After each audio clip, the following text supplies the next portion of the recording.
It's curtains. Mar Wallach 4 lengths in front, and that was easy, soft. Mar Wallach. Hennessy Lad 100 to go, took the front from Legend of Dubai. Hennessy Lad holding on, and Hennessy Lad won a half-length Legend of Dubai. Photo third home is now. Inhibitions is wearing it down, moves up and goes to the front. Inhibitions a good winner. Najem Sahale going well from Subarazi Gringotts. Najem Sahale holding them, and Najem Sahale won the last for Tommy Stockdale.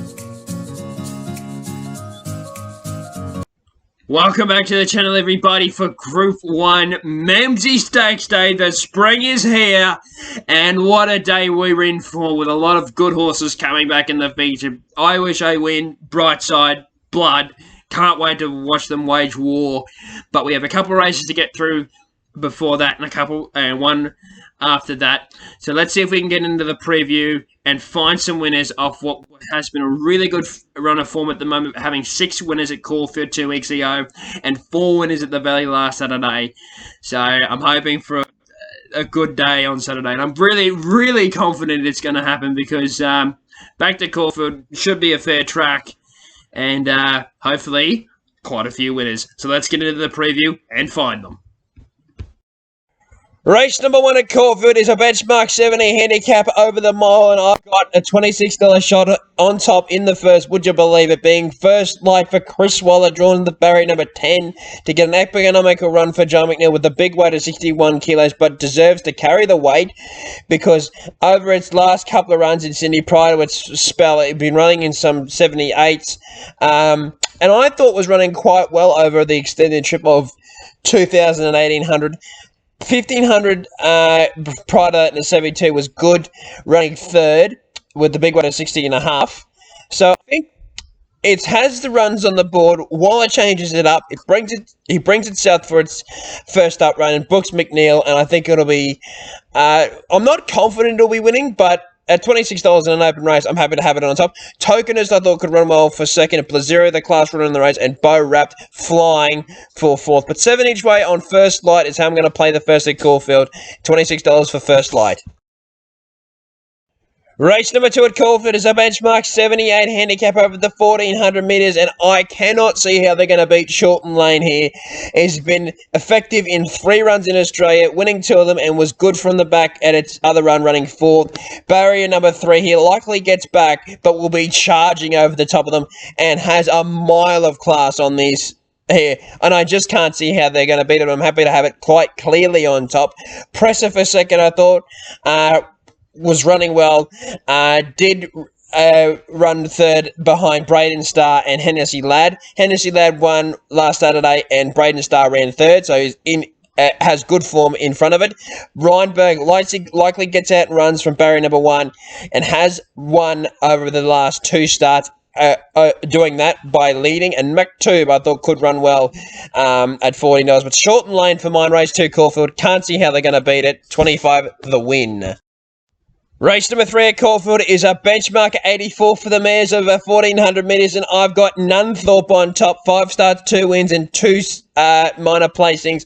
Narrow second, first up, with Jamie Carr in the saddle.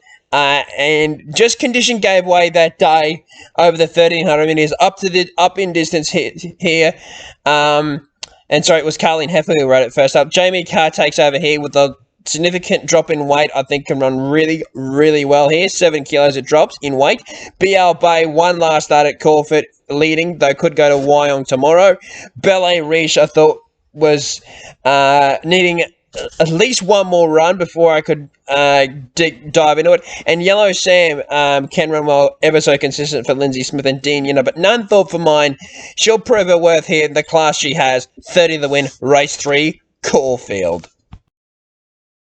Race number 4 at Caulfield is a benchmark 78 handicap over the 2,000 metres, and I've got Frigid on top, and quite clearly on top for the Cerise and White. John Lake Jr. Tatum Bull takes the ride with the 53 kilos.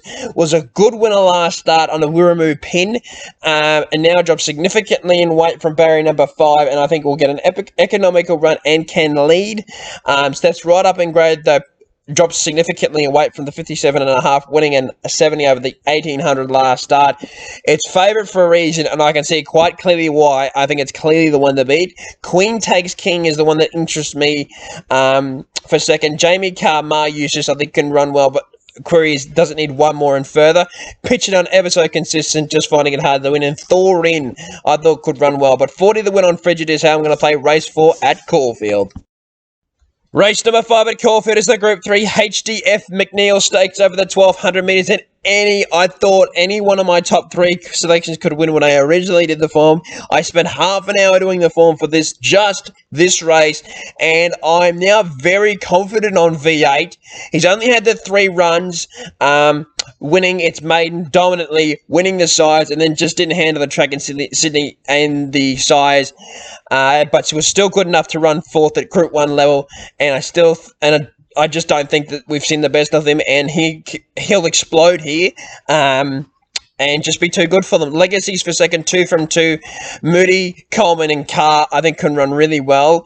Won the Anzac Day Stakes last preparation easily. Barber, I was happy to take on at the odds, not on ability, though we'll be back in the field. And Little Bros, next start, up in distance, or where we'll be seeing the best of him. But V8 for mine in the McNeil, 40 the win. Race number 6 at Caulfield is the listed Heatherlie handicap over the 1700 metres, and wow, that's a bit of yellow on that page. Shiraz on top for mine, and I'm actually quite confident on this horse. Damien Oliver for Chris Willer, barrier number 5, was narrowly beaten in the race last year, carrying the same weight from a similar draw, and he was $26 that day, and he was first up. So if he's doing that last year and he's improved into this year as a 6-year-old, look out. I think he's clearly the one here. $26 is over the odds. Well, I'm not going to say clearly the one because he is 26, but the one I want to be with. Damien Oliver and Chris Willer have had a good pairing over the years. Buster Bash, I thought, could run well for David Harrison coming over, and they booked Jamie Carr for the ride from barrier 11. 2 starts this campaign, so hard fit, 3 from 3, third up, watch out. Sir Lucan has Timmy Clark in the settle and can run well for Waterhouse and Bott from the inside draw at barrier number 2. And Emissary won the race last year and can run well again here, though meets Shiraz worse off at the weights. But Shiraz on top for mine in the Heatherlie, 17 the win. Race number 7 at Caulfield is the Group 3 Cockram Stakes over the 1200 metres, and this is a very good horse. Benedetta on top, and I'm very, very confident in this horse's winning chances. I just think it'll be winning. It was a big win first up and much easier grade than this, though this horse is progressive, and I think will be taking the Cockram here to be stepping up to Group 1 level next start. 260 is value for mine. I think it should be a lot shorter because I think it'll be just winning. Parasol was good in Sydney, winning first up, gets J. Carr and James Cummings brings it south. Chez Magique ran second to In Secret at its end of its run last campaign, so has to be considered. And Road to Arataki, proverbial place getter, though I thought could run well here first up. But Benedetta, they won't catch her. 70 the win. Race number 8 at Caulfield is the Group 3, the Heath Stakes at 1100 metres, and I've got Masked Crusader on top. Now, you know what you're going to say. How the hell can you tip a horse that hasn't shown anything in about 6 runs? Obviously, the stable have openly come out and said that this horse had an issue. They've addressed the issue. They've put a couple of gear changes on the horse. He's trod like a bomb leading into this. He drops 3 kilos when he won this race a couple of years ago. He carried 60 that day, and now he only carries the 57. He's got barrier number 9 to get back. John McNeil was in the saddle today. He won this race a couple of years back, and I think he'll win it again here. $10 for a horse that ran Nature Strip into a half a length in an Everest. Are you serious?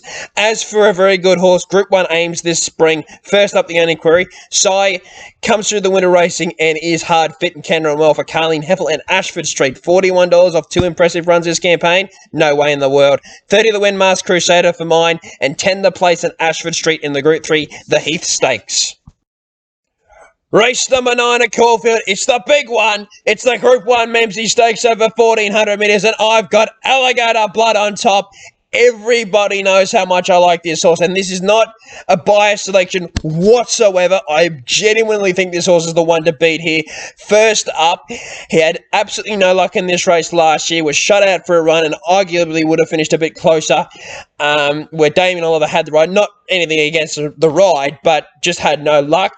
TC in the saddle here from a wide draw goes straight across to the lead, and where it looks to be Brightside and Alligator Blood going forward on paper, Alligator Blood has gears to go through, and Brightside is more of a grinder.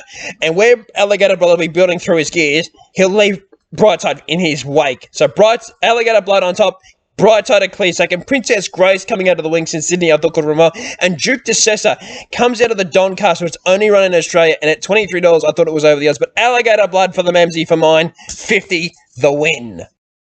Race number 10 at Caulfield to finish the day is a benchmark 100 handicap over the 1,400 metres, and I'm very, very confident here on Devoted, and I think that it's the one to beat for John Link Jr. in the Cereson weight. Tatum Borden that settled with the 50.5 kilos.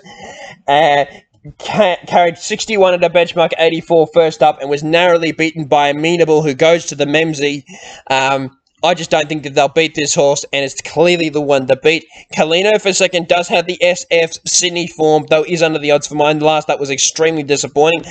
Let's Roll the Dice, I think, can perform here first up. Jamie Carr with the lightweight of the 53, and Buffalo River likely gets out and runs and sets it up for the back markers, and Devoted will be the strongest of them coming home hard. 40 the win in the last for mine, the one to beat. Thank you everyone for watching my preview for Group 1 Memsie Stakes Day. I hope you've enjoyed it, and I hope this is, well, I know it's going to be an absolute crack, and I hope I can continue on with the impressive form run I'm in at the moment, having 6 at Caulfield 2 weeks ago and 4 at the Valley last week, hopefully a couple more this weekend, and we look forward to the Group 2 Fian Day next Saturday, lead into the Cox Plate. Winner gets automatic entry into the race. So hopefully a good day there, but the spring is well and truly here with the good horses coming back. Thank you for watching, and I'll see you next week.